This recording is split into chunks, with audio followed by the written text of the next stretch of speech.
Hey guys, about to do the brakes on the Ecosport. Mine's the Mexican one, so everything's the same except the height of the rotor. So I finally found it. I'm gonna slap these on. The brake pads are the same as the American version. These are OEM Wagner. They're good. People that complain about them, they don't know how to do their braking properly, and that goes for any brake pad. So, um, brake caliper bracket to steering knuckles at 15 millimeter. You can correct me if you want, but this is what's on my car, but I can almost guarantee it's the same.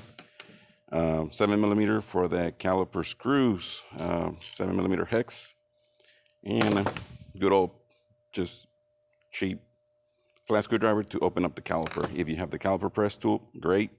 I don't at this time. It's at the house, but oh well. Here are the brake pads and the new spring clip. So let's get to it. All right, once you've taken off the wheel, make sure your car's jack stands, jacks, whatever, your life matters. So I just put the wheel underneath the car, got the jack stand, everything. So anyways, what I typically do is I try to pry it here. Just try to grab the rotor on the inside and then pull back. And then squeeze until the caliper bottoms out. Once it's bottomed out, then you come over here and you're gonna take this clip out. Cake. Sometimes they're a little stubborn, but don't worry, it comes out. Now you're gonna remove the caps here, these little plastic caps, and these are the 7 millimeter hex right here. Just take the little, make sure you don't lose them because that keeps water from getting in here. So, all right, once you loosen the screws, everything comes off. You can take your brake pads off. This just got to pull. Watch your fingers. That's it. Comes out. And there you go. Your caliper's ready. If you got a little coat hanger or wire that you can hang this from to keep it from dangling, it's great. I forgot it at home, so what I do is I just place it up here on the strut.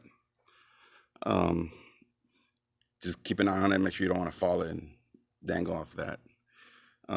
We don't want it to damage the hydraulic hose.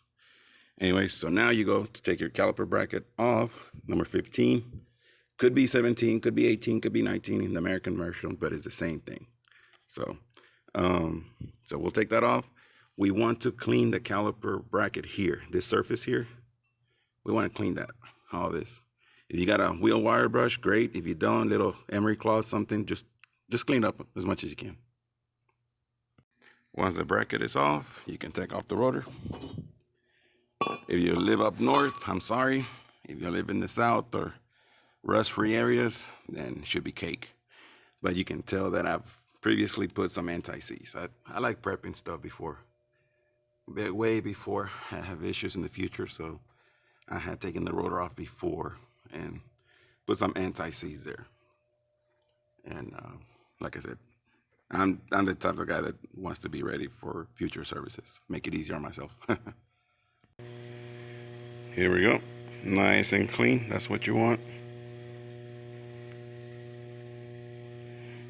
I did it with the little wheel tool, but if you don't have it, emery cloth, anything works. Anything's better than not clean them. So, all right, before you install your rotor, I don't care if it's a cheap Chinese one, a premium Chinese one, or these drill slide cheap rotors from R1 Concepts, Wagner, Pro Stops. I don't care.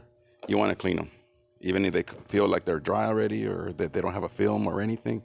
You still want to clean them. So. Once they're clean, just regular cheap old brake cleaner, rag, wipe them down, and you're good to go. I also like to take as much as I can off the caliper bracket.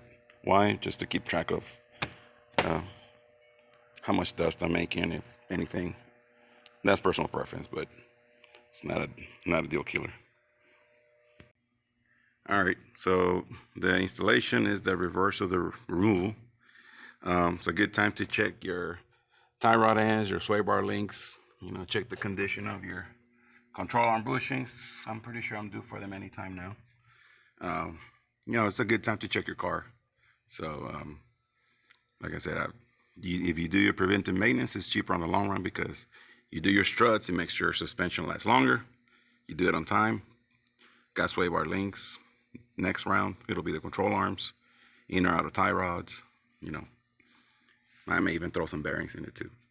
So like I said, preventive maintenance goes a long way. And you know, typically folks that complain about cars that they don't last or any of that, typically it's because they're not diligent on their PMs. So that's just a little, my 2 cents there. So, okay, so now we install the rotor and wrap it up. Rotor installed, caliper bracket is torqued. You torque it per your vehicle, year, everything spec. Because I'm not going to give out the torque spec because you need to find that on your own because mine's a different application.